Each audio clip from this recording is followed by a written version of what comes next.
welcome to a brand new episode of Sequel Rights, the podcast where we take a look at the franchises that make you go, is it Christmas yet? Nope, it's still October. And we give each and every sequel a fair trial. My name is Justin Camps, and I'm here with Elizabeth Helly. And we have another special guest here with us. Joseph Escamilla is here. Hi, how's it going? Our good friend. Filling in this week for Tyler, who is out sick this week. So we are hoping that he is, feeling better soon. And maybe back. The magic of Christmas. I know he is very upset about having missed 2 Christmas dog movies in a row. So he'll be back. But in the meantime, we're here talking about the search for Santa Paws, everyone. Last week we met Santa Paws. Yeah, we did. And Puppy Paws. Puppy Paws. And we had the buddies. Yeah. And this week we're buddies. No buddies. But Bud. It's from the creator of the buddies.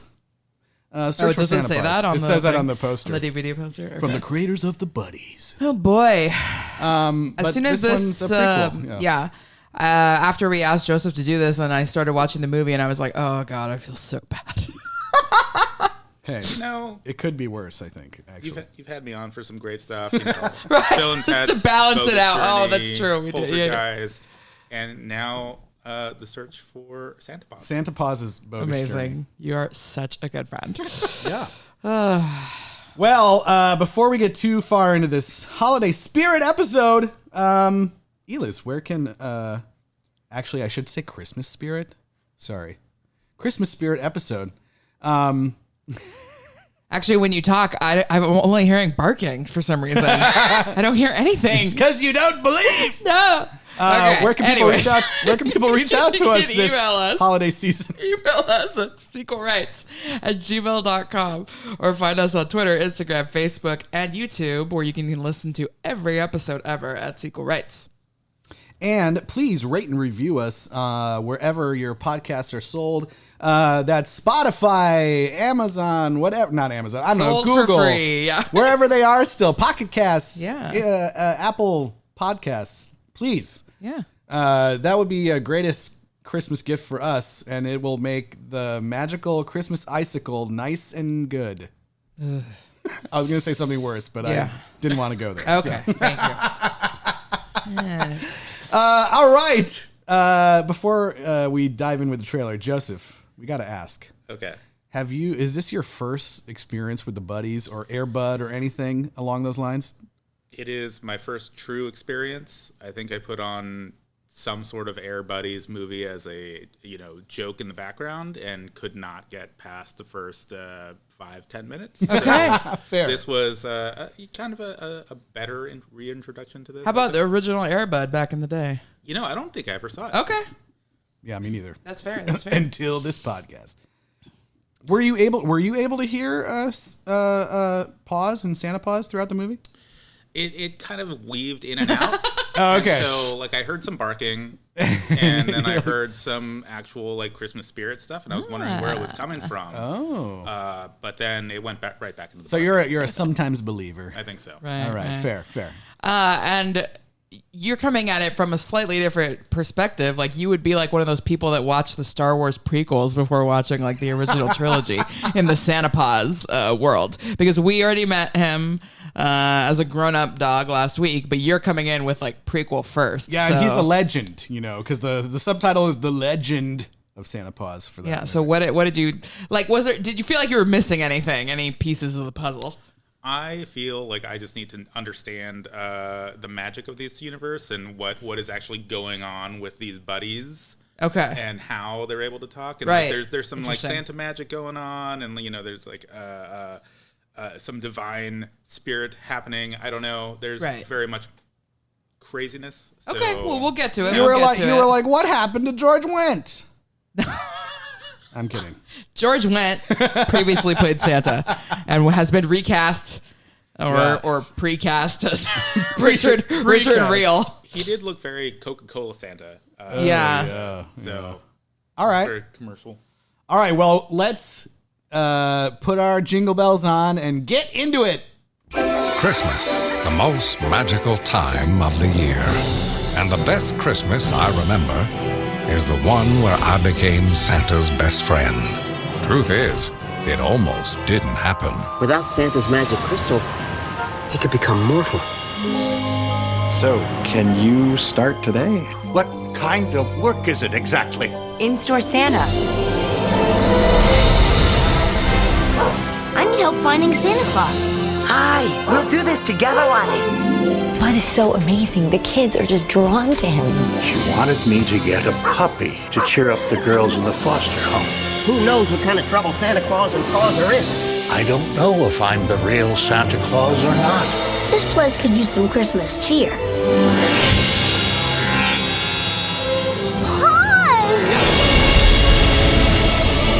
Can you imagine a world without Santa Claus? Someone once told me that the spirit of Christmas is embodied in the hearts of children. Ho, ho, ho! Merry Christmas! Okay, but why do they have a fake Morgan Freeman voice? Right. Wait, who played there's an old actor that played It was Tom Bosley. Tom Bosley in the last film. So why are they bringing in a Morgan Freeman impressionist I have no idea. for this trailer? You know, and like the trailer, when you see the trailer, it is supposed to be like Santa Paws is talking and saying This is like vocal blackface. Yeah. Because everyone Very who's odd. portrayed Santa Paws has been very white. very odd. I don't know if this was like some early marketing and then the voice changed. Like, It must have somewhere. been it must have been like the exact same time of March of the Penguins, and they were like, "You can't have Yeah. narration without Morgan You Freeman." gotta have Morgan Freeman. I don't know. Wow, Very weird. I was like looking for other trailers and I was like, no, this one's too weird. We got that is crazy. Oh my goodness. very strange. Okay. Wow. Wow. Here we are. This is like we said, this is a prequel. This ostensibly is supposed to be the story of Santa Paws. Yeah. And I will say that I know you didn't watch the last movie, Joseph, but this one starts in almost the exact same way. Right. I pressed play and was like, is this the same movie? Well, it's sort of interesting because, what we saw previously was that Santa Paws was already completely integrated into the world of the North Pole, as were dogs. And what's the elf dog's name? Eddie? Eddie. And many other dogs. Kind. But Richard Kind, yep. in this movie, we see, even before Paws ever came to Santa, Eddie already exists, and there are like, look, I'm sure they're getting paid, so I don't want to call them slave dogs, but there are dogs working in the workshop already before Santa Paws has ever, even been thought of. Yeah, so we get treated to another opening montage song Oh boy. Yeah. where all the elves are singing to work, and it's literally like, so the reason this is, it's just really funny. Like, you didn't see it, but it's literally it's all the same sets. Yeah. Because I think this movie, The same elf, Danny it- Woodburn or whatever. Yep, it's the same lead elf. He's doing the exact same stuff, Did you know it was going to be a musical, Joseph? grabbing a Nope. clipboard. Okay. No idea. I also didn't know it was going to be a full-on musical. It's the a other one musical. Okay, but it's further into musical than the last a little bit more. movie. A little bit more, yeah. The last movie had some songs. It had like 3 songs. but they were not. Yeah, Yeah. This one a little bit further. I guess there was a singing. This one had a reprise. There was a and singing everything. dog in the last one. Yeah, That's true. This one's like step further into like. There's maybe 5 songs instead of 3. Yeah, this remix of Annie was. Oh my God. Okay. I mean, yeah, we'll talk about it, but like this movie was like, it didn't need to be 10 other Christmas movies. It could have just picked one lane. Either redo Annie or redo Elf or redo the Santa Claus or redo one of these. Or You don't need to redo be. the scary furnace in Home Alone. Oh my God. Oh, okay. Home Alone 2. Yeah. Yeah, like, Home Alone 2. Yeah. Well, their last movie was also kind of like a hodgepodge of a million things too. Still, this was like a lot. I was Yeah. like, you did not need this many, like, especially Annie. Hey, how do you differentiate yourself from being any single movie? Be all the movies. I Great guess artist steal. this Great movie artists does steal what everything. none of those other movies dare to do. Well, I guess except Santa Claus, but try to effing kill Santa on screen. Oh my God, this is Slowly great. and painfully. This movie is really funny because I do feel like I was thinking about this while watching it because I'm like, what the fuck is happening? Half the time I was like, I think if you sat and read someone like the Wikipedia synopsis No, of they this, would they'd believe be you. like, what? That's what happened? But yeah, in all the Christmas movies, people don't believe that much, and Christmas is in danger. Oh. But Santa himself is never like fading away toward death in the hospital and like fainting because of the Christmas spirit. He usually doesn't get run down by a New York City cab and suffer horrible amnesia. Anyways, let's just dementia. Oh my god. Okay, let's talk about the beginning. So yeah, the beginning starts off like literally beat for beat. Like it seriously felt like you could have been like, they just changed the colors on the same footage and like made it so their voices looked like they were singing this new song. Mrs. Claus. I was gonna say. Which begs the question: did she pass away before the next movie? I gotta. Well, no. Then I'm saying, yeah. I'm hoping the next movie explains her death, but I feel like that's just gonna be a retcon. There was no Mrs. Claus whatsoever in the last one. It's gonna be funny. Like, oh, she was in Jamaica or something partying. Because we see all the elves singing da da da da. We see Santa come in, who I thought looked terrifying. To be honest, his face looked weird. Yeah, and then they're singing happy, happy, happy, and then all of a sudden, like the camera switches, and then Mrs. Claus comes in singing, and I was like, what the fuck, Mrs. Claus? No, she wouldn't. Why are they even doing this? I don't know. Am I mistaken that it's also his birthday when it's they're his singing? birthday, yeah. So when does this take place in December? Like he does. When's his birthday supposed to be? Yeah, I don't know. It's not clear. This was okay. It was pre-Christmas, but close to Christmas. Yeah. But then maybe it's like Saint Nick's night or whatever. Do you know about this? Yeah, like a Saint's Day. Like maybe it's like the first Friday of December or something like that, or first Monday. Fair. I'll take that as an explanation. Yeah, it might be that. It might be that. It's his birthday, but they're like, here's a letter from your dead ass friend. This was hilarious because they bring it out. I don't think clearly no one in the room knew what was going to be in that letter. Private. They're all like, Santa, someone sent you a gift. Oh my God. They open it up. They bring it out. He opens the letter. He reads the letter word for word, even like the end where it says like, sincerely, Mr. Stewart. And I thought this was really funny too, because they act like, the way this is done, they act like we already know who Mr. Hucklebuckle is, because they're making this big deal like, oh my God, Mr. Hucklebuckle. Well, he's the guy from Home Alone 2, for all intents and purposes. He's the guy from Home Alone 2. Yeah. And what are the chances that they were romantic lovers? I don't know. Right. Highly possible. I literally wrote down like it was a Brokeback Mountain situation, because I do believe that Santa really loves and is attracted to this Mrs. Claus. They really hammer that in, that he like loves her, which is not always the case in a Mrs. Claus situation. Yeah. But this love between like him and Hucklebuckle like ran deep. Yeah. He gave him his clothes. Pansexual, he didn't know they didn't know how to quit each other. That's right. He loves everyone, and he's in a lot of cities all the time. Well. Like just traveling for work. You make connections, I guess. And we learn the other funny thing we learn is we have Santa Claus, we've had the Santa Claus, and now we have the Santa Cause. I liked that, actually. I was like, that's some great wordplay.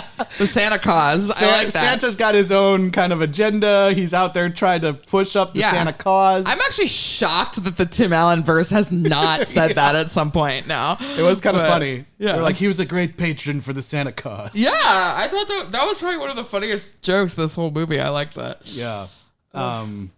But yeah, so this kind of kicks off the whole story.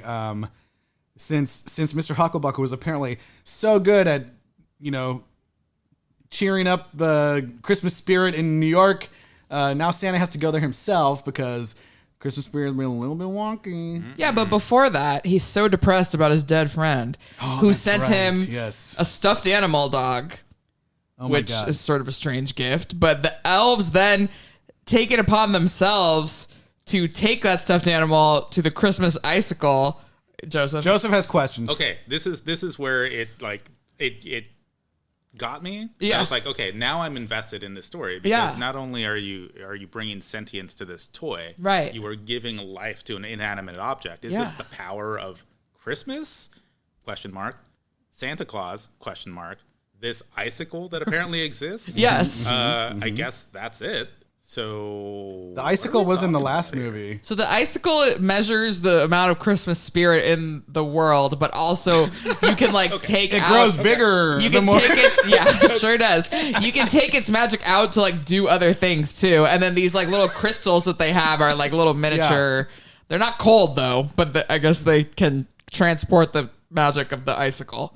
And I mean, this. To be fair, this is the first time we have learned that the Christmas icicle can grant life. Yeah. That was a surprise. Yeah, we had no idea that Santa Paws Was a used to stuffed be a stuffed animal, which is crazy. And leads to By the way, I don't know. It moments could just be later on. my algorithm. I don't know if you guys' algorithm ever shows you like that company that will make you a stuffed animal that looks like your dead dog based on a picture. And it's like these videos of people opening the packages and pulling out the animal and like crying and hugging it. And like, yeah, I see that all the time. And this dog looks exactly like those stuffed animals. It was kind of when he pulls it out of the box, I was like, oh, he gave him a taxidermied version of his dead dog.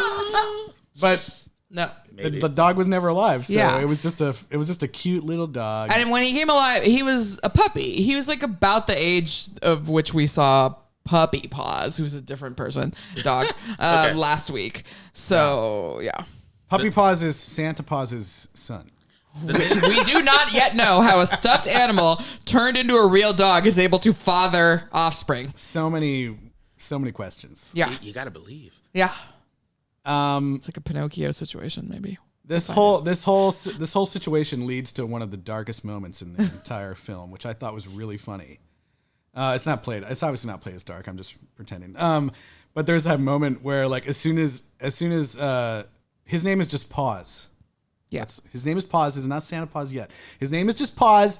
And as soon as he's brought to life, Santa's like, we're going to be friends for all eternity. And the dog's like, whoa, eternity? What the fuck does that mean? And then he's like, it means forever. I mean, he doesn't laugh like that, but that's how I read it. Yeah. No, yeah, you're not wrong. That's how I read it too. Yeah. And And that's then- terrifying. Yeah, it was pretty terrifying. And then it immediately launched into this. Oh, you make me laugh, chase the blues. That's what friends for life will do. I wanna give you the world. You know it's true. Wanna be friends for life with you. I was going to make everyone listen to the whole thing. Is that a Brom Wenger jam? It's a Brom Wenger original. Okay. The guy who does all the music for these movies is named Brom Wenger. Yeah, it's a good gig. Yeah. We've had some hilariously terrible songs in these movies, and this one was like back into that mold, and I was like, oh my God. Yeah, but the ones that they just get randomly are worse than the ones he like writes. And Yeah, I think yeah. overall the songs in this movie are like the Christmas ones that they actually sing as part of the musical are like kind of okay. This one was bad because it was another one where it was like literally the words were like, we're gonna be friends for Yeah, eternity. and it was like it's a and we're having friendships. non-diegetic situation. Yeah. It's not. Yeah. And it's over this montage where like they're all just like laughing at Paws doing different not that funny things. Yeah, it was not funny But at they're all all. just like, oh, he's in the mail. Oh God. Aren't we best pals? Right. Yeah. He's got glasses on. A dog with glasses. Wah, wah, wah, wah. Yeah. That's pretty much what. And this all must happen like within a matter of days and or at most a week if we're going by the timeline that you've just established. Yeah. I don't know. Fast friends. Yeah. So before we move on, Justin, I have a question for you. Where are your parents? They didn't make it. That was way too low. Well, okay. Okay, I was going to say, I have a clip. Oh, okay, fine. Sorry, I ruined it. No, I was gonna tell everyone, all the listeners here, like, okay, so first of all, there's this character named Quinn, right, who's played by the very cute little girl named Caitlin She's Mayer. adorable. Isn't she the one who did the voice for? She is the voice of Tiny. She's the voice of Tiny, which I mean, last week I was like, oh my God, Tiny's so cute. Yeah. Now when she's like doing the same voice as a human, I'm a little bit like, Yeah, which means like she was even younger when they made her record that song for the last movie, Yeah. which is just insane. And we'll talk about her later. But I was like, nothing can prepare you for what her voice sounds like, and it sounds like this. So what would you like Santa to get you for Christmas, little one? I'd like it if you could give Will that bike in the window. She's really nice, even if she doesn't believe in Santa. The girls at the foster home need something to cheer them up, like a puppy or something. Isn't she adorable? Isn't she adorable? I'm like, you can barely even tell what she's saying. No, it was way. I cannot believe you didn't pull the clip because it's way better every time someone asks her, "Little girl, where are your parents?" They didn't make it. Well, I thought that was really messed up because it's like it makes it seem like she's repeating the last thing the doctors told her, like, and she doesn't She know. doesn't actually understand. Yeah, like, she doesn't know. Like maybe they were all in a car accident and she survived and her parents didn't make it.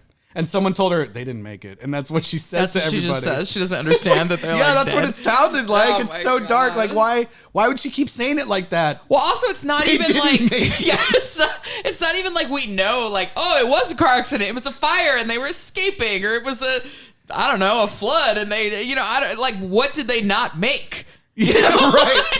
Are they like still on their way or what? Yeah. They're Well, stuck in 'cause- traffic. Well, that's definitely what the lady, Mrs. Huckle, thinks the first time she says that. Yeah. She just thinks like, oh, yeah. Because she says it at the yeah. store, like, yeah, they didn't make it. I'm like, huh? I thought that was just really sad. I felt really bad for her. It's terrible. It's so sad. Crazy. I mean, it's so depressing. But she talks like, well, okay, it's just weird because there were some times in the movie where her voice isn't that crazy squeaky No. and quiet. It just like, in certain parts, I think she was supposed to be talking quiet When or she's something. like sad. Yeah, and it was just like, it's too much. It's too much. Right. But she's a very cute orphan. Yes. But this movie is like shockingly dark, beginning with the introduction of the way that these orphans are introduced and their situation. I mean, Wendy McLennan Covey is a, Miss Hannigan type. She's playing Mrs. Stout. They kind of start out where it's like, okay, you don't really know how bad she's going to be. She kind of stops, for much of the movie, she stops short of like actual abuse. It's just kind of like poor running of the foster home. And then it gets crazy. But, I mean, when we're first introduced to her, it's actually really fucking funny. I thought that like the other lady was dropping off Quinn. Yeah, the foster. And she's like, where are all the kids? And they're like, oh, they're studying. But in the background, you can see that they're like, they're ironing and folding clothes and stuff. And she's like trying to hide that they're like doing manual labor. I thought that was pretty funny. Yeah, but it doesn't become clear that she's actually like withholding food and like locking them up and stuff until like And much leaving them later. unsupervised. Yeah. At first, it just kind of seems like it sucks because she doesn't want to celebrate Christmas and she's like clearly keeping too much of the money. Yeah. She hates... New York is expensive. Yeah, that's true. She also famously hates singing. Right. Even though she doesn't realize she's in a musical herself. No. Unfortunately. Which is a bummer because her boyfriend is Daryl from Crazy Ex-Girlfriend, who I would have loved to have sing a tune here, but he does not. Yeah. I was like, oh, he's stuck in the dog catcher role. Yeah. We always got to have a dog. Like, I think this is like the 4th or 5th dog catcher we've had now. Because what other? Which, like, much love to Pete Gardner, but to go from Christopher Lloyd to Pete Gardner as a dog catcher, it's like, ooh, rough. Christopher Lloyd was rough, my friend. His name was Mr. Crooge in the last one. Mr. Mr. That's a great S. name. Crooge. Mr. Crooge. Yeah. Get it? No. His first name started with S. Wait. Mr. Crooge. Still lost.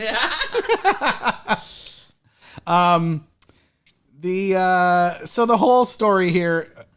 Hucklebuckle is dead. Yeah, Hucklebuckle's dead. We get introduced to his son and his wife. A horrible CPA from Los Angeles. And I was like, as soon as they were introduced, I was like, oh my God, this movie has like major Hallmark movie It vibes. was. The two of them just look so Hallmark. Yeah, they're like straight out of a Hallmark movie. And he's, so they're there to take over the Hucklebuckle toy shop. Yeah. And he famously has, he's removed the buckle. Yeah. He's changed his removed name. the buckle. It's just Huckle. It's just Huckle. Just call me Huckle.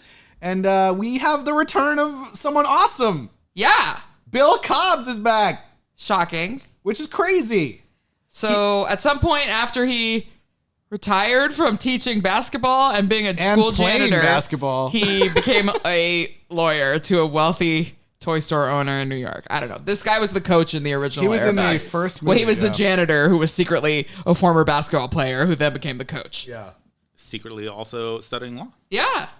Good for him.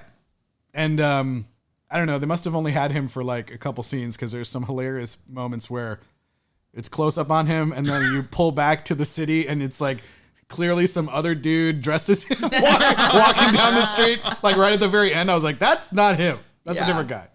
Pretty funny. But he's Mr. Stewart, and the whole thing is that they have to successfully run one profitable Christmas season at the toy store in order to have the deed handed over. Yes. But he's so busy with all his CPA clients, I couldn't possibly. Gotta get back to LA. Gotta move back to LA.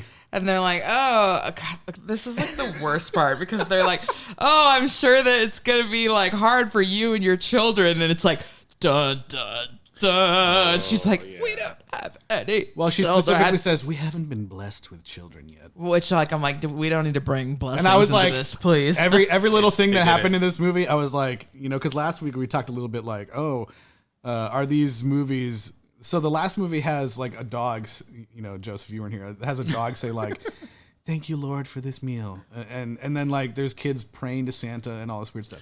I'm sorry, what? Yeah. Can you repeat that one more time? On their knees, hands. Dear Santa, and they say, thank you for this meal, and the hands that prepare. No. And they literally say like, I want you to bring back my dogs. Amen.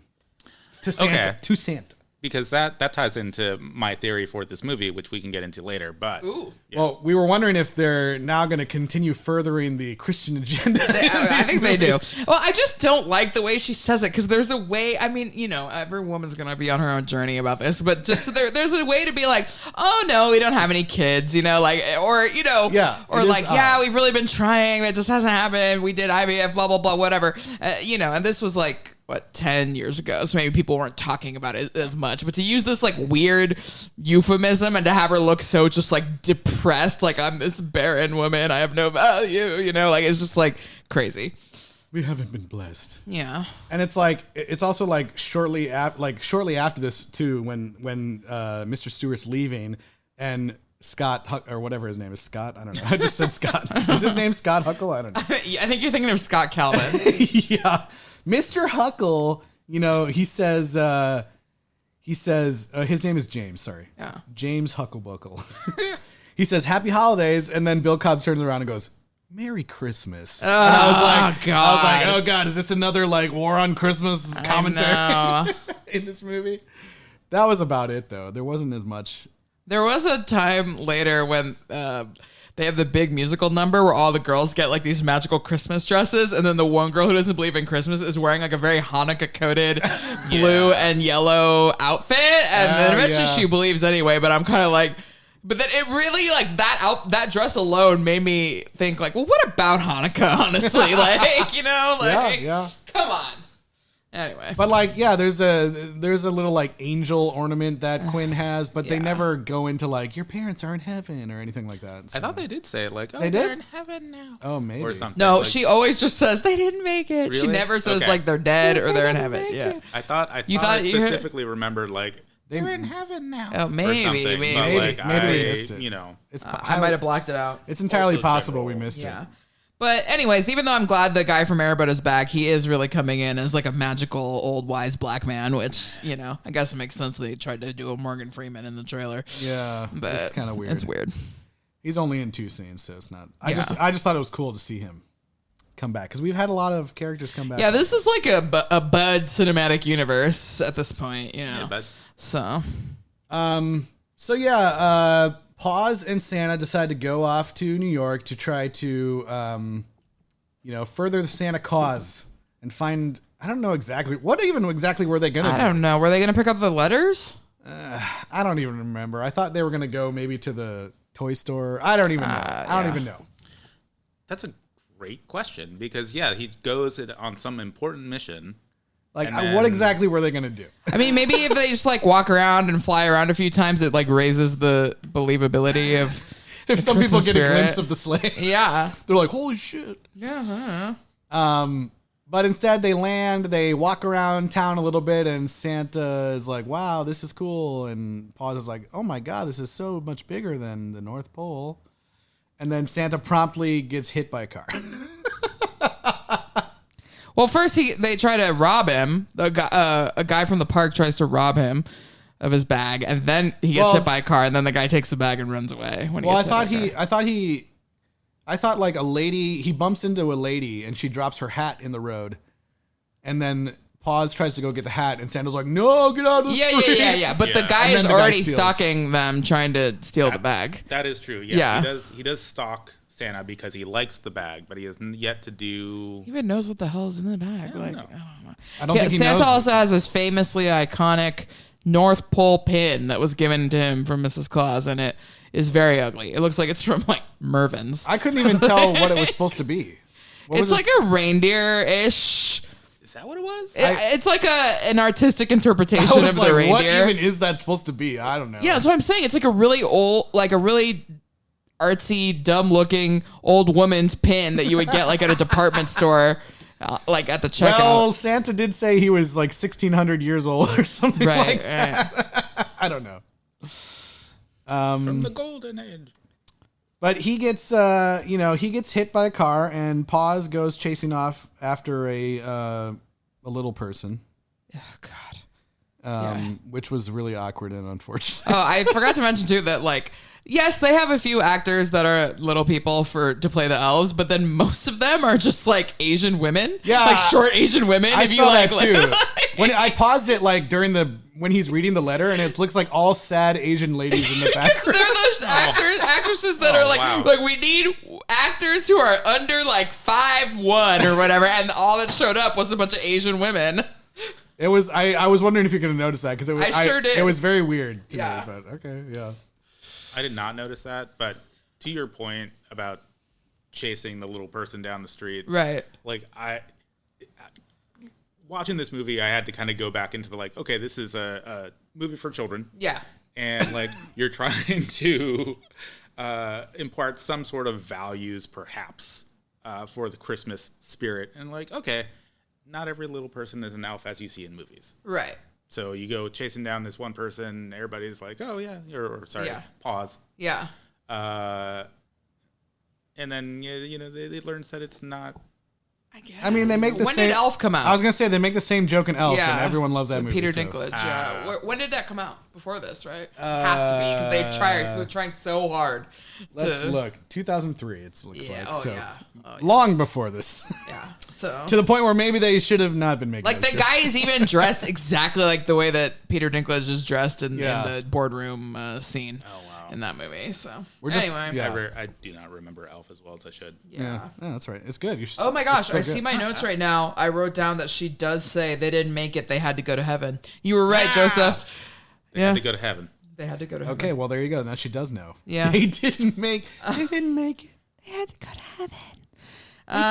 Okay, so this set, this whole thing is still filmed in Vancouver, but it's this one backlot street, which I'm not familiar with the studios of Vancouver the way I am with the studios of Los Angeles. And so I don't know where this is, but it's just one street. One street with a bunch of signs that are racist. Really racist. So, okay, you've got Hucklebuckles, but then you've got like the Jewish deli, and then you've got Hollywood News. And then there's Chow's, which is in the, Asian, like bamboo chopstick looking font. And then at one point when Paws is like having to sleep under a delivery truck, it's got like a logo on the side that says like Shanghai Paradise, and it's in that same Asian font. Yeah, Joseph, the real backstory that you missed from the last film is the backstory of racist stereotypes. Mm-hmm. Oh yeah, no, that I kind of also got from this one. Right. Well, I know. I'm just saying, like, it was worse, I think, actually, in the last movie, and it existed. So, like, there's a whole night where both Santa and Paws are sleeping on the streets in the sleet and rain and snow, homeless, which is already pretty dark. Yep. Lots of dark stuff, and we haven't even got to the worst of it.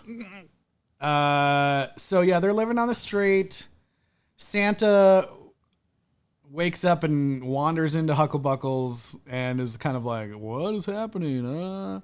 They think that he's like a hired Santa. It's rough. I mean, lately my phone isn't getting a ton of silver alerts. And I was like, they should have sent out a silver alert when this guy walked in, because like who just like an old guy who's just clearly suffering from like severe dementia wanders in up the street and they're like, well, let's just give him a job and put him in the room upstairs. Like, that's fine. We don't need to contact the authorities. He looks like Santa? Sure, let's do it. Saw an opportunity and they took it. Also, she had to like convince her husband to let him stay there. Right, and he doesn't even know his own name, so they just call him Bud, which is a nice sort of, nod. I thought that was pretty funny. Yeah. His name was Bud. So Santa has found his job in life working as a fake Santa in Hucklebuckle.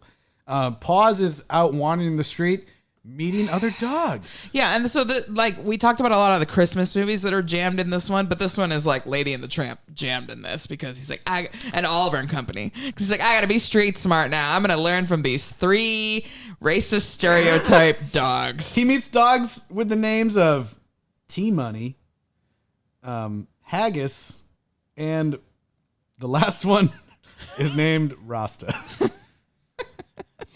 And he sounds like this. No. Help us, man! The situation is dire, man! Where did he go, man? Let's run like the wind, man! That was amazing! You really are Santa Claus's dog, man! You did us a solid, man. You'll be cool with us. Okay, those clips are all within like 5 minutes of the movie, which made it so much worse. I was like, stop! Why is this the dog that does all the dialogue? Okay, I have to believe that this is the exact same dog we saw last movie in the Jamaica section, and that the whole reason they even had a Jamaica section was like, we've got this dog who is trained in the kennel of the trained movie dogs, and he's got this insane long black hair, and so we've got to make him the Jamaica dog. And then they were like, that guy was hilarious, let's bring him back again. Well, yeah, and luckily it was voiced by Christopher Massey, not a white guy. Right. I was like, thank God. Christopher Massey does not speak with a Jamaican accent. I know that, but I was like, at least it's a that was black the first kid. thing I was like, please don't be a white guy. Please don't be a white guy. Yeah, I have things to say about Christopher Massey, but yeah. But that was terrible. And his name is Rasta. Yeah. And pause. And then we've got the Scott. I mean, it's fine to make fun of white people. We've already said many times. But the Scottish accent is just insane, over the top. It's also really bad. And then you've got this dog that is... He says like bluster and bagpipes or something terrible.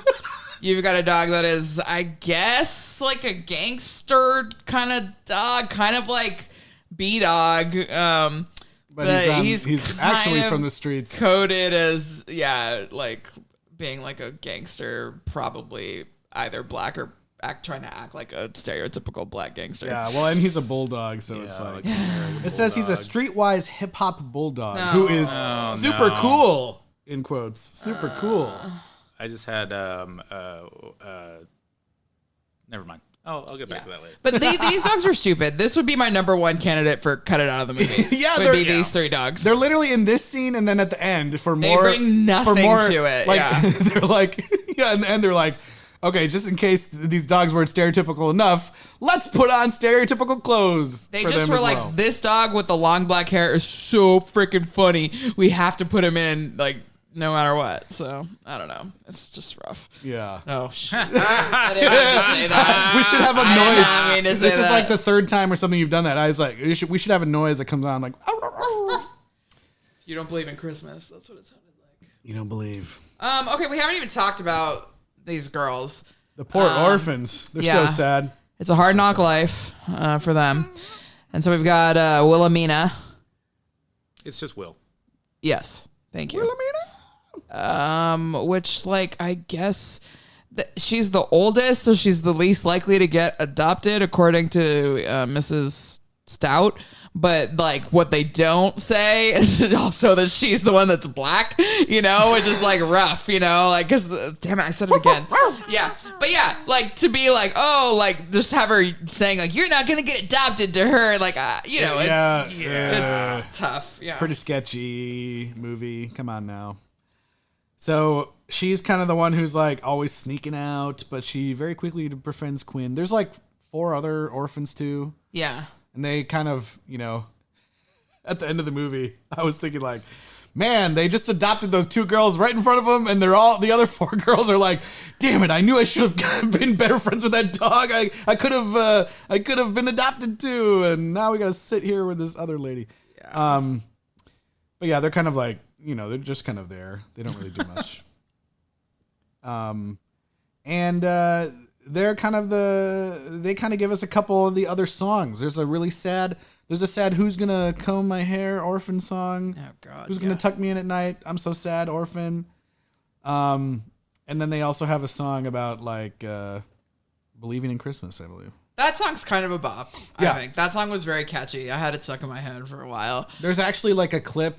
This must have been on Netflix at some point because you can go on YouTube and they have that song clipped out for like Netflix Kids or something. Oh, okay. Yeah. I checked out. I'm sorry. I heard that first song. I was like, okay, I'm gonna just not. It's funny, and we're watching. My daughter is now obsessed with the Lego Movie, and we're watching. She's now obsessed with Lego Movie too. And there's that scene where they first go to like Queen Whatever I Wanna Be's lair, and a song starts up, and Wildstar was like, "Oh God, are we in a musical?" And that's kind of how we feel like watching all these movies. Oh God. Oh boy. Yeah. Oh God. And I think and thank goodness, but you said that Gemma had no interest in this one. No, she was like, I think it was because there's not very many dogs. The buddies are she loves the buddies, and she like knows their names and stuff. This one, no buddies. So she was kind of like, thankfully, you didn't have to explain what orphans and orphanages are. Nope. You didn't have to explain that Santa was literally dying in the hospital due to the lack of Christmas spirit. Yeah. I meant to, yeah, that was another, I was trying to remember what clips I wanted to get, and I meant to get a clip of the newscast where they're like, local Santa Claus dies on life support in the hospital in Manhattan. She didn't have to watch the scene where the Quinn jumps into the incinerator. Oh my God. Okay. So that's too far. Getting ahead of yourself. The Believe in Christmas song happens, right? Finally, Will can hear. There's this whole thing where the kids can all hear Paws, but the adults can't, and Quinn cannot. This is a new concept. Yeah. The new concept is that like anyone who believes in Christmas and Santa can hear the dogs talking. Otherwise, you can't. That was never a thing before. So the air buddies, though they do speak, no human has ever been able to understand them. They even one time the humans like heard a recording of them talking over like a walkie-talkie, and they just heard like barking. Okay.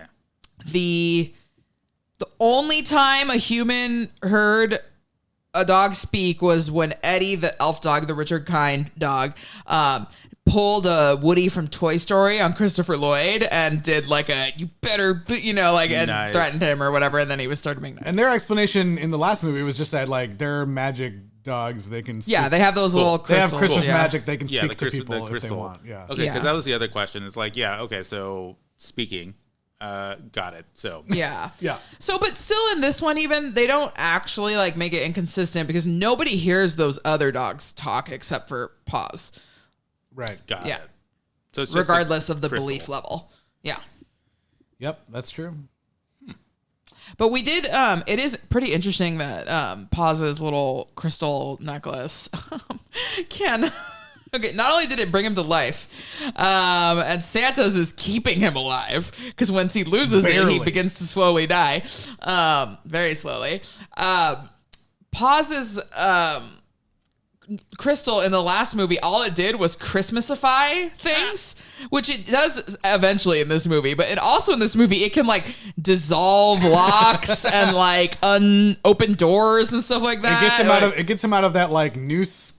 Dog catcher thing. He can shift through space and time. Yes. This is another. We did see Eddie do that. Okay. In the last movie. Okay. He walked through the jail. He walked through the cage bars right in front of Christopher Lloyd too. Okay. So Christmas magic. Puppy Paws, when he had this thing, it was useless. All it did was Christmasify things in funny ways. Like, oh, there's a big mud stain. Oh, now it looks like a gingerbread man. Like that kind of thing. Like. Yeah, so they can pretty much do anything now, including grant life to inanimate objects. I love it. So they this is like the most horrifying part of the movie in my estimation because they sing the happy song. Will finally believes in Christmas, but then Mrs. Stout comes home and throws her in the basement with the dog, right? Yeah, Yeah. This is like the most hilarious thing I've seen in my It life. was horrifying. Well, horrifying, but also so they throw her fun. in the basement, and they're like, "You have to spend the night in the basement, and then we're gonna get rid of the dog in the morning because it's like late at night already or whatever." And so she finally is like, "Oh my God, Paws, I can hear you!" And then she sings like a sad reprise about sings like, "Why don't I believe in Christmas?" I do believe now. Oh my God. Yeah, I'm sad. and so She falls asleep holding the dog. with Paws holding the dog in her arms, and Paws is like, "I'm sorry, let's go to bed." I can't even explain. And then like literally like, you know, fades out, and then she wakes up, and instead of Paws being there, the Paws has turned back into the fluffy dead-eyed stuffed animal. And that would be like, I think you would be scarred for life. You would be scarred for life. She starts screaming She bloody does murder like a scream. horror movie. It was so horrifying. Like I started laughing out loud in disbelief that they showed it that way. What did you think, funny. Joseph? Really funny. Yeah, same. It was just kind of like, what? I'm sorry. This has got to be not only scarring just in general for seeing that, and then you've got the whole, you know, incinerator as a thing, and then just it's gnarly. It's one thing, like, if you saw the dog and then it turned into a stuffed animal, you could be like, oh, maybe I was hallucinating. They never knew it was a stuffed animal in to her begin with. arms. Yeah. She could feel it breathing and fell asleep with it on her chest, holding it in her arms, and woke up and it was an inanimate stuffed animal. Well, and it's funny because Lifeless. and she doesn't even like. I don't even think they fully understand that is Paws. They're like, I don't know. I just suddenly he was here and now I have a stuffed animal. I don't know what happened.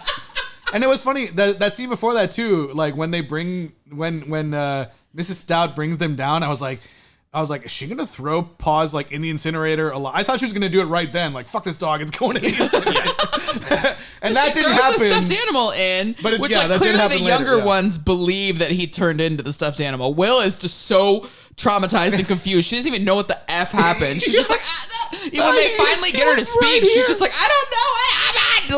Like, you know, like she would be in like the psych ward for months. This is crazy. It's horrible. Well, it's really funny because, you know, it's just weird. It's a weird choice to play that whole thing as a surprise and not set up that like, hey, you know, things can happen if he's away from, like, they don't, Right. they don't hint at anything, like, they don't really hint that anything bad could happen Or if he's even away if he told from the little crystal. girls, like, I was a stuffed animal and the magic of Christmas brought me alive, they would be kind of like, oh, okay, so there's a chance we can bring him back. She wouldn't just be screaming like like insane, like a horror movie. It's like a horrible nightmare.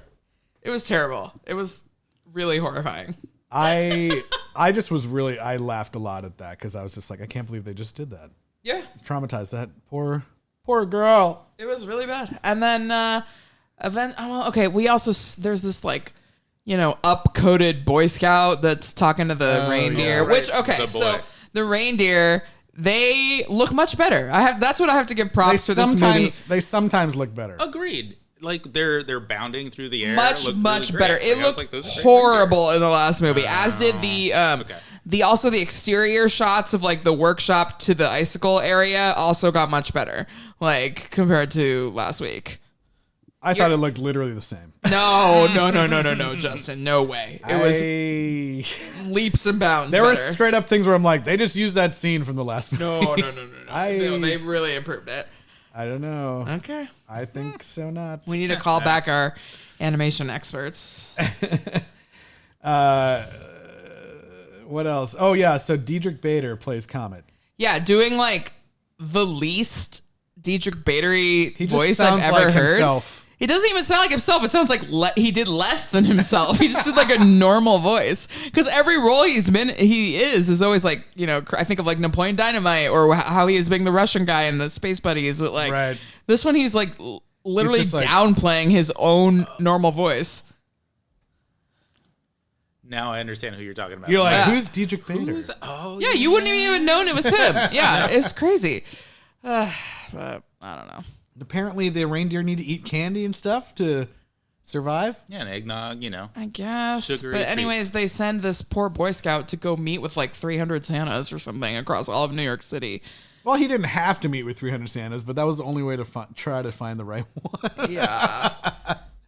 So he kind of goes around and just talks to each one of them and says, "Are you the real Santa? I hope you are." And he'll say like, the reindeer are waiting for you in Central Park. Like, you got to go home. Yeah. Also, how do a lot of people miss all these reindeer in Central Park? That's what I was wondering. Hand wave. Yeah. That's what I was wondering. Only one homeless guy saw You can only see them if you believe in Christmas. Yeah, maybe. Sure. Oh, God. That's not explained. Yeah, so meanwhile, like, Bud, Santa, at first is reminiscing about his Brokeback Mountain lover, like, gently caressing the coat that he gave him and stuff. But anyways, he's also, like, deteriorating rapidly, but also slowly, and, like, in a dementia Alzheimer's way, and, like, needing to, like, take naps and, like, fainting, and, like, it's And, like, sometimes someone will good. say something, and then he'll, like, stare off in the distance as he's, like, trying to remember, like he's breaking down. Yeah, it's not great. It's really, and they're like, where'd you get that paint? He's like, I don't know, but the most beautiful woman in the world gave it to me, or whatever. Face Yeah, of a beautiful lady. it's just like nuts. Which, by the way, I do think that Juliet from Santa Clauses would have approved of this Mrs. Claus, because even though she's like, yeah, a little bit older and a little heavier, but like she was wearing a very smart like peacoat kind of business suit the whole time. She wasn't wearing the like Mrs. Claus pajama outfit that Juliet hated.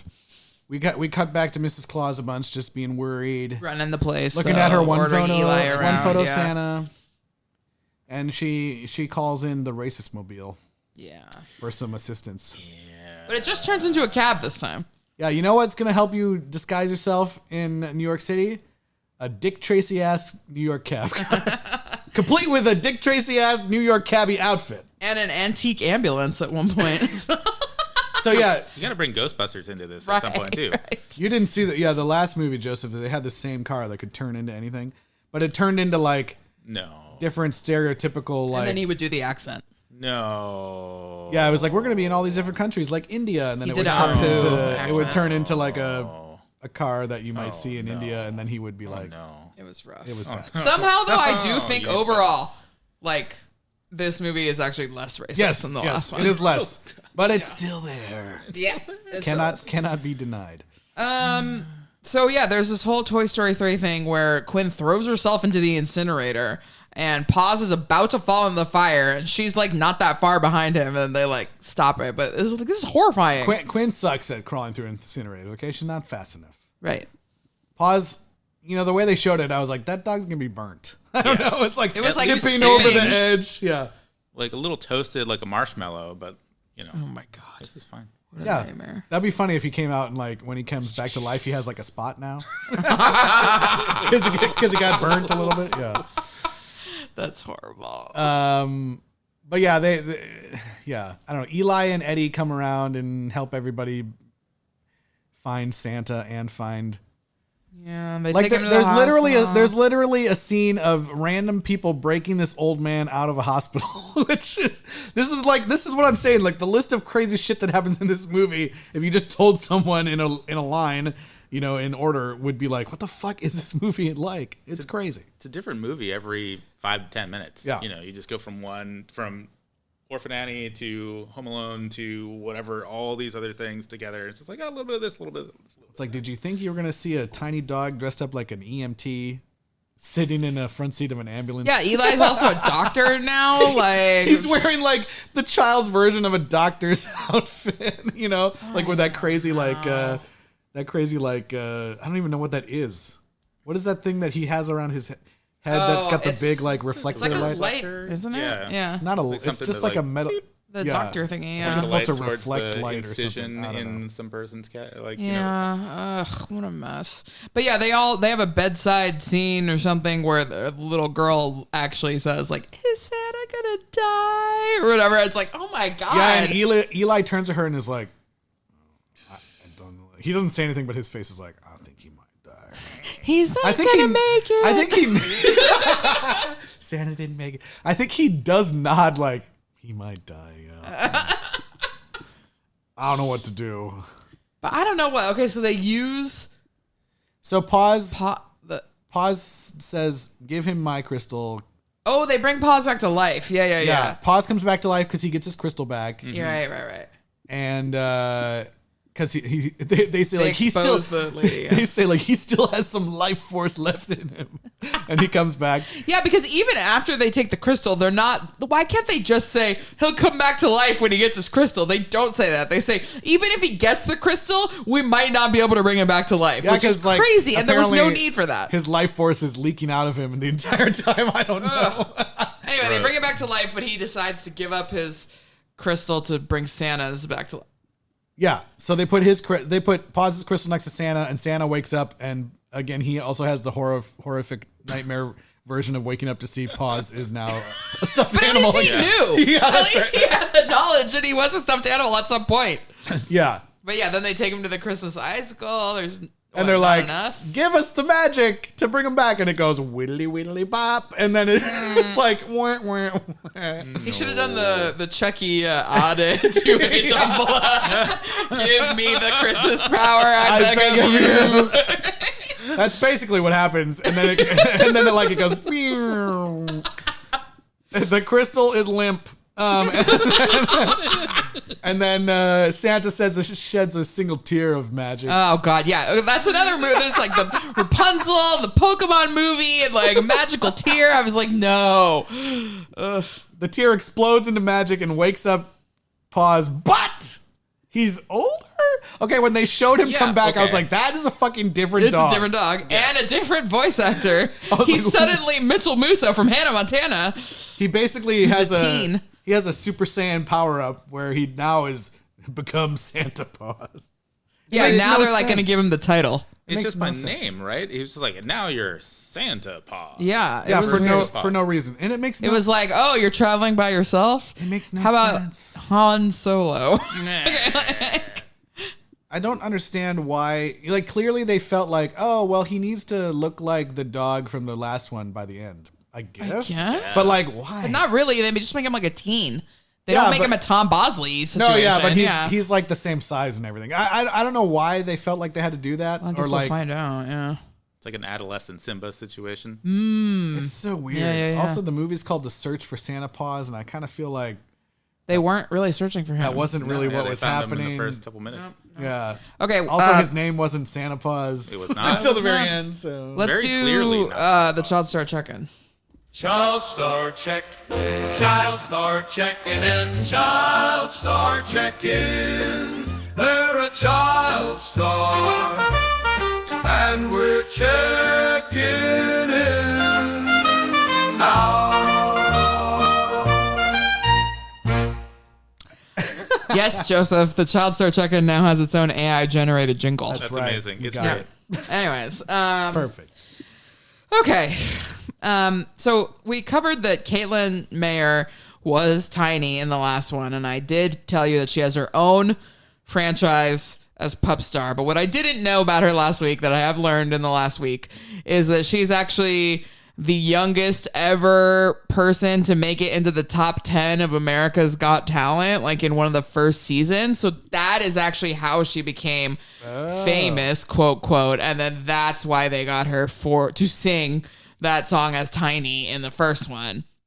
And then from there. So she is like known for her singing. And that is another reason why the credits try to credit her as and introducing. Because she's on screen this time. Whereas before she just voiced the small dog. I wondered about that because I was like, I thought it was the same girl. It's the same girl, yeah. But I guess because she's now on screen. And she is just insanely cute. She's it's very cute. Crazy. Yeah. But yes, so but she will be back both in these in the Buddies Paws universe, and then also yes, you can watch her like 10 Pup Star movies or whatever if you want. Oh my god. So also Madison Pettis, who is Will, she was the main one of the main characters, little girl in Cory in the House, which was the spinoff of That's So Raven.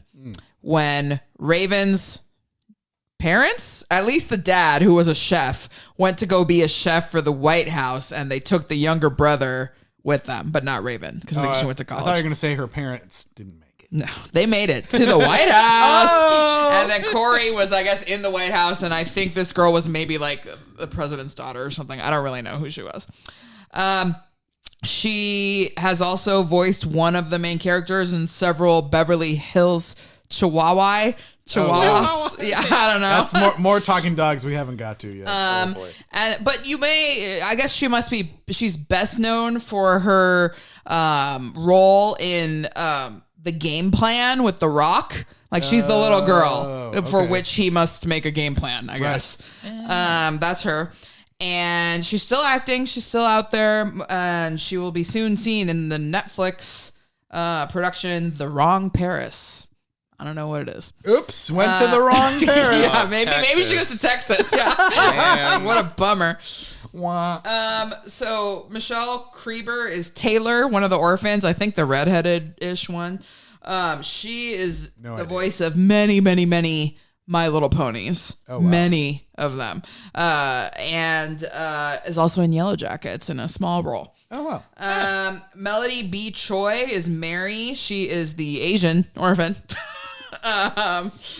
And she was in Diary of a Wimpy Kid and in Godzilla 2014 as a Asian student in bus or something like that. You know, like I don't know. Nice. Asian student in bus. All right. Yeah, I don't know if she's still acting because her Instagram is private. Nicole LeDuc was Meg, another orphan. Before this movie, this little girl was in Jennifer's Body. I don't remember a little girl being in Jennifer's Body, but I also didn't look that hard. So maybe there was like a younger sister or a flashback. Yeah, maybe there was I don't know. She was in Jennifer's Body. But now she is a successful digital illustrator in the animation industry, still based in Vancouver in British Columbia. Nice. So good for her. Okay, so Zachary Gordon, he was in the last movie. I didn't talk about him because I knew he was going to be in this movie. He was the voice of Puppy Paws in the last movie. And then in this movie, he is the voice of Paws for most of the movie. So they use the same kid to be all puppies in the Paws family. Nice. So he has done voices in Star Wars Rebels, and he was in 2 Wimpy Kid movies as Greg. I don't know if Greg is the Wimpy Kid, but I think he might be. Okay. So anyways, this kid was a wimp. The titular Wimpy Kid. I don't know if he was the titular, but yeah. He is the titular character in a movie that came out this year called Max Dagan.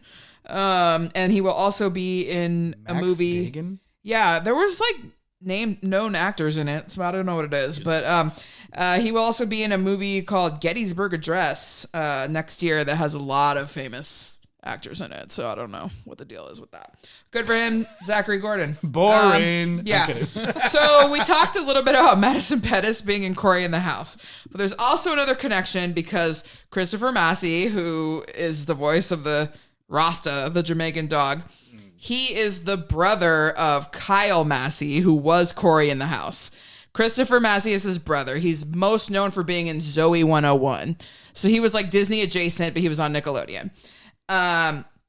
He's known for being in Zoe 101 and other things.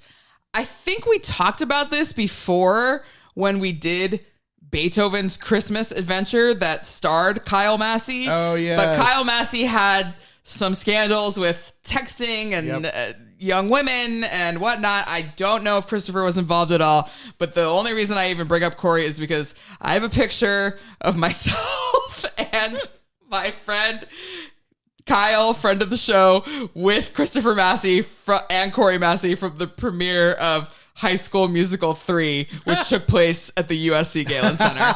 So I will have to look and see if I can find that picture, and we can post it on our Instagram story of me with the possibly parallel to canceled Christopher. I don't know if Christopher's canceled. I'll look it up. Don't know anything about the other one is canceled for sure. Kyle Massey. Massey is canceled. Yeah.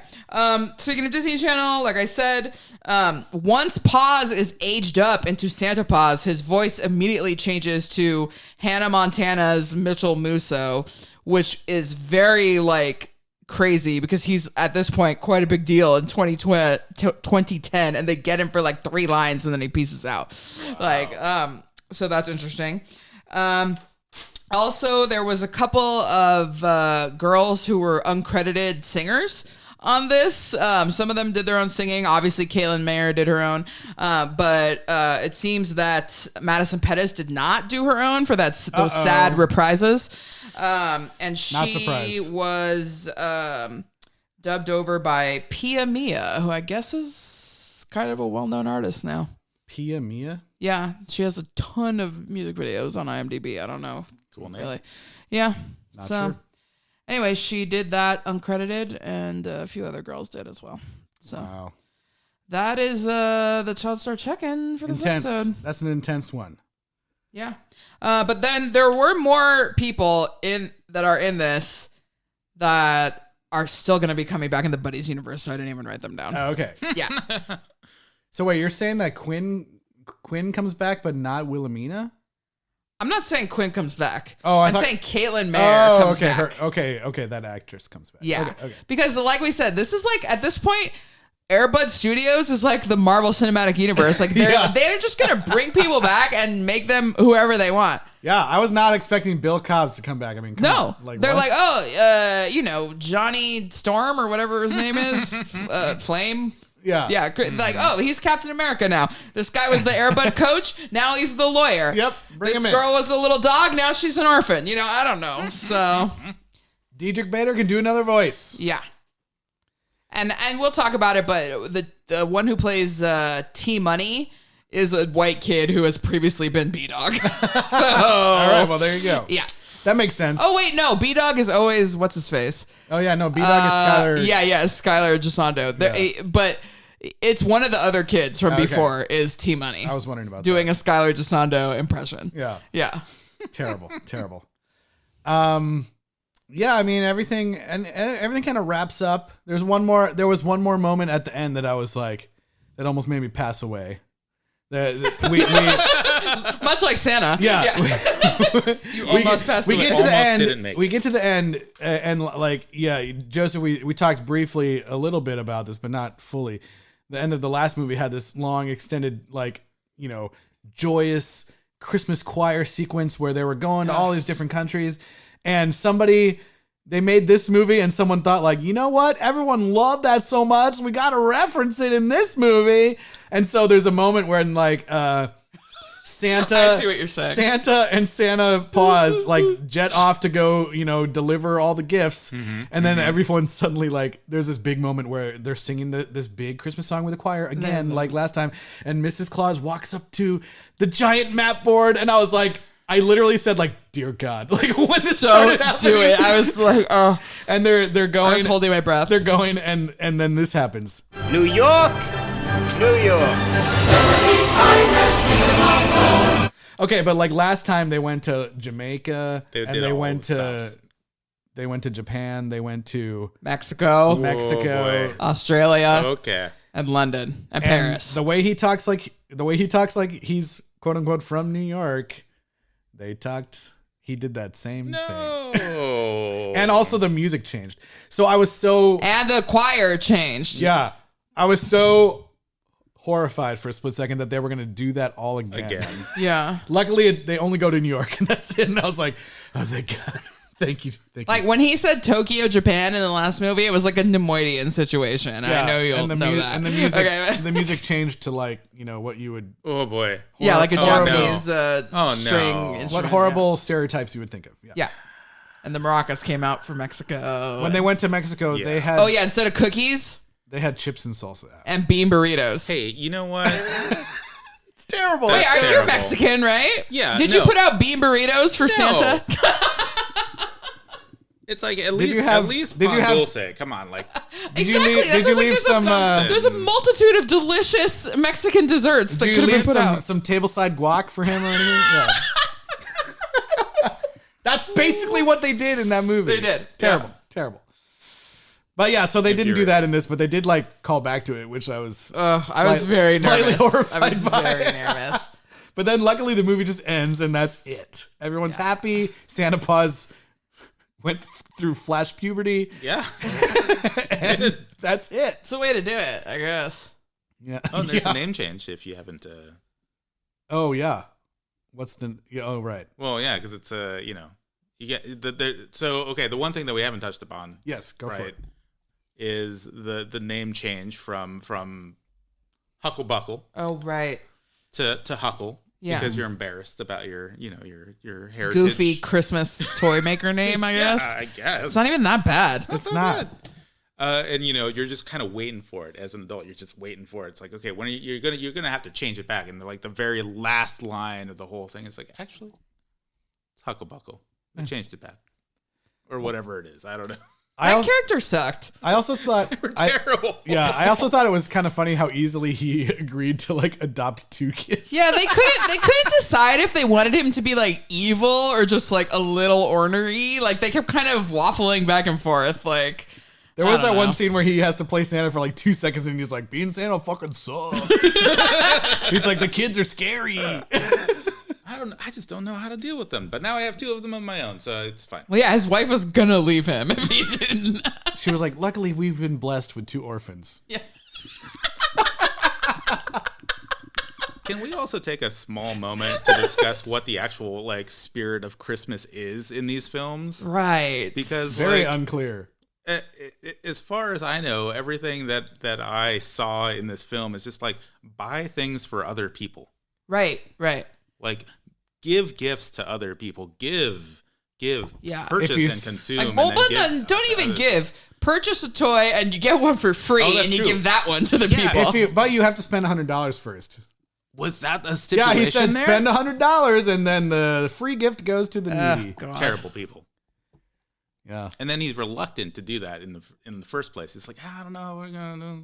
But luckily, Joseph, they made a 1-cent profit, which also was like, what was the point of that? It means that all the profit went directly to them, and then they paid themselves more. It made no sense. I actually thought he was going to be like, I thought they were going to be like, we didn't make a profit. Oops. So now we have to try again. I didn't understand. Why would it No. He did a 1-cent profit every year so that for whatever financial reason, he could stay in the That's what the also black, Mr. right? Mr. Saying the red is Hucklebuckle? bad. Yeah, so that he would have any profit to keep the business going, but he was basically giving away so many toys that there was really no Did profit. they explain that old Hucklebuckle also did that? They explained that he gave away 1 toy for every toy purchased. I thought or that was whatever. something they were just doing because they were so busy. No, it was something he had done previously. Well, no, actually, you're right. They didn't say Hucklebuckle did it, but they implied it because of the 1-cent profit thing. They definitely in my did the mind. 1-cent profit. Yeah. So anyway, I don't know. I just think they kept all that money. Yeah. So Joseph, where does this sit for you in the pantheon of Christmas family films? Christmas classics. I like to think about it as Air Buddies, the new gods, just because of the amount of power that display, Santa and and apparently they worship him in the last one. They did. So like there's Christmas and Christianity, seem to be having a split, and the commercial side of it is like very much heavily going on. So anyway, I feel like Santa and Santa Paws are too powerful for their own good, and I think they need some sort of antagonist. It's true. I don't think I ever, it's like there's always been the letters to Santa. Yeah. Or talking to him directly, but never praying. Never praying to Santa. That's never been a thing. Yeah, usually, sometimes kids will look out the window. They might, and be like, Dear Santa, please help me, but they won't say like. But yeah, if it's like, oh, maybe if you wish on the North Star. Or something like that. Right. But it's never like, Dear Santa, Amen. No, and they're not like on their knees with their hands together, I also did kind of wonder where the North Pole was at the end, because at the end they launch off into the sky and fly straight towards a star up in the sky, and I'm like, where is the North Pole? Second star to the right. Is it in space? Space buddies. That's a question yet to be answered. He had to go to the moon for. There's nobody left on the moon. Oh, we already did Space Buddies. You're gonna have to go back. Okay. Yeah, I don't know. Should Joseph watch Santa Buddies that we already watched? No. I can play you some of the clips from afterwards. We'll do that after. Yeah, I might do that so you can hear it and be like, dear God, why? I mean, so for us, though, as sequel rights people that have seen so many Christmas movies, I do think, despite the fact that this is so dark, like if your kid at least understands death already, then yeah, I guess it's an okay family movie. It was less racist than the last one. I mean, it's better than like Christmas Story 2 or whatever. Yeah. Like, I don't know. I think it's totally fine for kids. I just wish, again, like the last one, I wish they didn't have all these stereotypes that then people will just be like, oh, that dog was funny because he talked weird. Remember the Benji movie though, where there was literally like a elf in blackface? Okay, but that was also from like 1978, yeah. Which is like, okay. That's true. That's true. This is 2010. Okay, That's true. That's true. Not that long ago. So Santa Buddies was the first one to have singing in the Buddies world, and now so this is still Christmas, so it does have singing. We're going to talk about it, but do you think that there will be singing next week? Next week, I don't know. So how many is it? The very next year, our next movie? It's the very well. Wait, do you want to get into it now, or do you want to do? Yeah. Sorry, let's do the ratings. You want to do the rating system? So this is out of 10, just to give you a reminder, Joseph. Right. How many? Well, let's do. How many suddenly and horrifically stuffed dogs would you give this film? Ooh. I'll let you go first. Do it. Of course, yeah. Out of 10. That's tough. Okay, I'm gonna give it a 4.4. Okay. So you're gonna sever the stuffed animal dog? You're gonna cut the stuffed animal into four. Into tenths. Into tenths. In order to get that's right. Or into fifths, I guess. Subdivision. There's already 4 of them, so why not have 0.4 more? Slice and dice. Sliced stuffed dogs. Like you said, it wasn't the most terrible like Christmas movie. Like it's fine. It's got some like, I wish it didn't have that. But when I was watching it, it wasn't terrible. Yeah. Fair. I can't remember what I said last week. I think I said 3. I think I said 2.5 maybe. Oh, maybe I said 2. I don't know. Anyways, I think I said 3 last week, so I'm gonna do the same as 3 this week. 3 horrific stuffed animal dogs that look like your dead dog. Shockingly and suddenly on Instagram. Yeah. So because okay. I think in some ways it was a worse movie because it didn't have the buddies and didn't have Christopher Lloyd or whatever. But I do think that the subtraction of most of the racism, and also I did sort of like the Annie thing. I gotta say, I don't know why. I've got season tickets to the Pantages, so I have to watch Annie like every other year. They decided to cart it back out again. But yeah, I just she was very cute, even though she was insanely high pitched and strange. But also the orphanage, even though I know for sure that Newsies was filmed on the Universal lot, the back alley of the orphanage where they like kept going down and seeing paws and stuff, that looks exactly like the back of the orphanage in Newsies, where he sings like Santa Fe and where they visit Crutchy and stuff. Like, and so it's really weird to me. Weird. That is weird. I think I'm gonna give this one. I will give this one 3 suddenly and horrifically suddenly stuffed dogs, like out of nowhere. Yeah, I think it's maybe like, I don't necessarily think it's a better Christmas movie than the last one. The last one I think had lots of great heart to it too. Yeah, it had. Yeah. But I do think that this one's more interesting because of all the crazy shit that happens. So for me, I'm like, hey, I don't know. It's a pretty wacky movie for a Christmas movie. Not all the time you got to be breaking Santa out of a hospital, pulling the plug on him. So I think for that reason, it gets a little bit of a bump up for me. But I still don't think like, I don't know if you were like happened to be watching one, if you were like watching one of those like free TV streams that's only playing Christmas movies and this one came on, it'd be like, fine, whatever. But I don't think you should seek it out by any means. I do think that if all things were equal with the racism, the last movie would be a much better movie. Yeah. Like if that movie had as little racism as this one had, I would much prefer. If they changed the song at the end to just be the same throughout, right? And no accents, it'd be great. Yeah. Much better. So, anyways, there is a Santa Paws 2 that we will be getting to. But later, before that, there's two more other Buddies. We're going back to the mainline Buddies series for a couple movies. And actually, you know, we've been doing these Christmas in October situations, but we're going to finally get to some appropriately haunted movies with spooky buddies. Spooky buddies. Where I'm just assuming, I don't know, they're going to be ghosts or something at some point.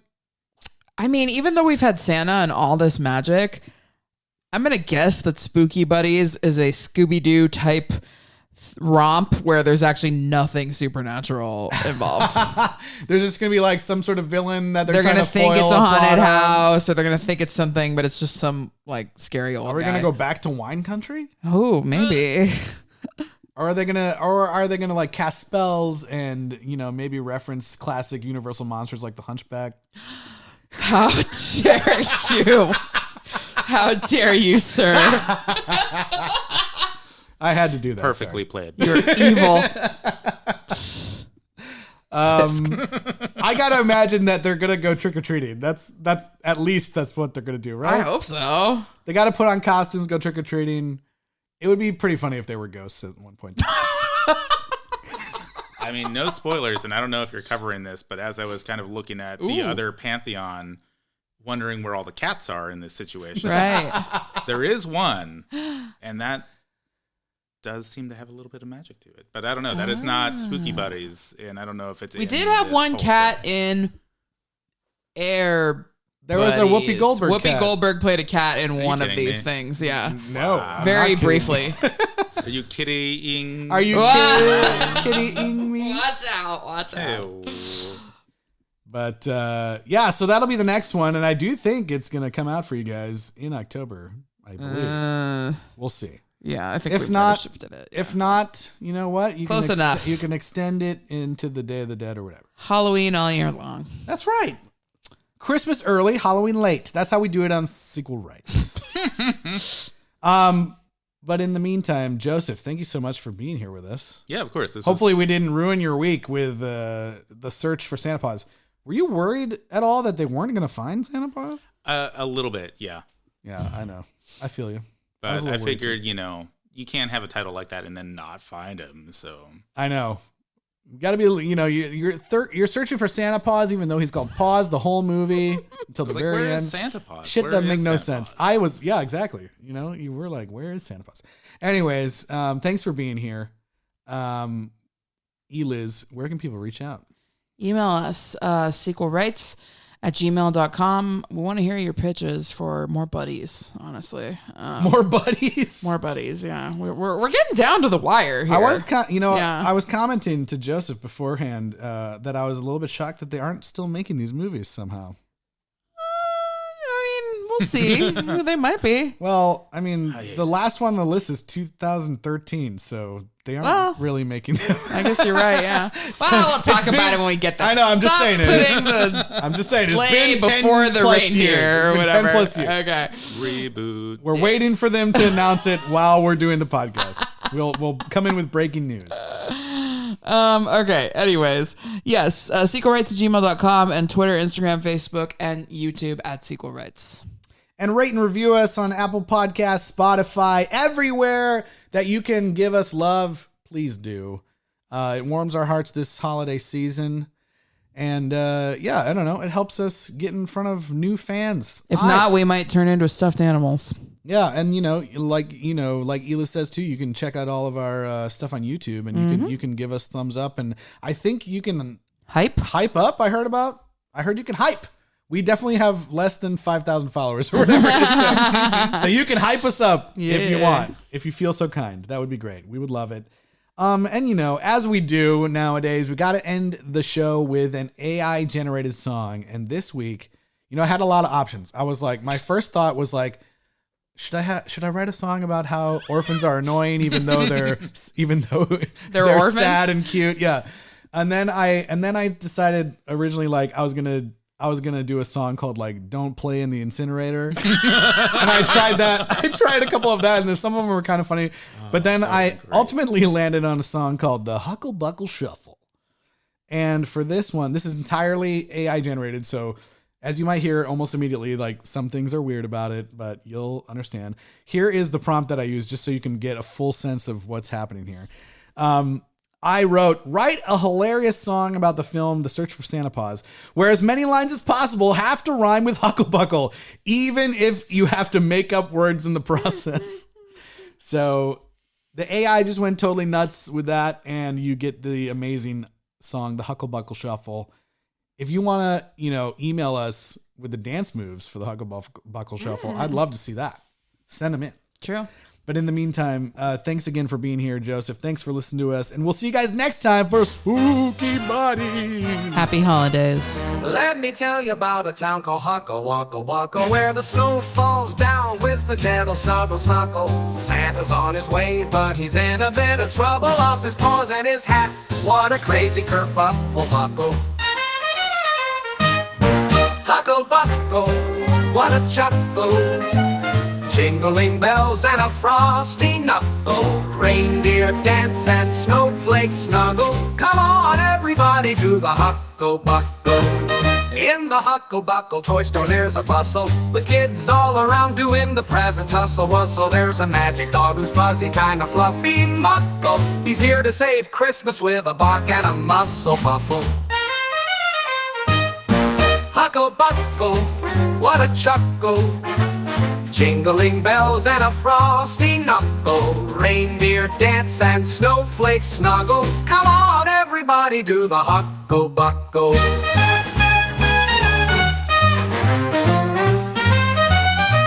Now Santa's stuck in Hucklebuckle with no sleigh, no toys, just a coat that rustles muckle. But the town's so jolly, they help him in a huggle snuggle. It's a Christmas miracle, no need to juggle-wuggle.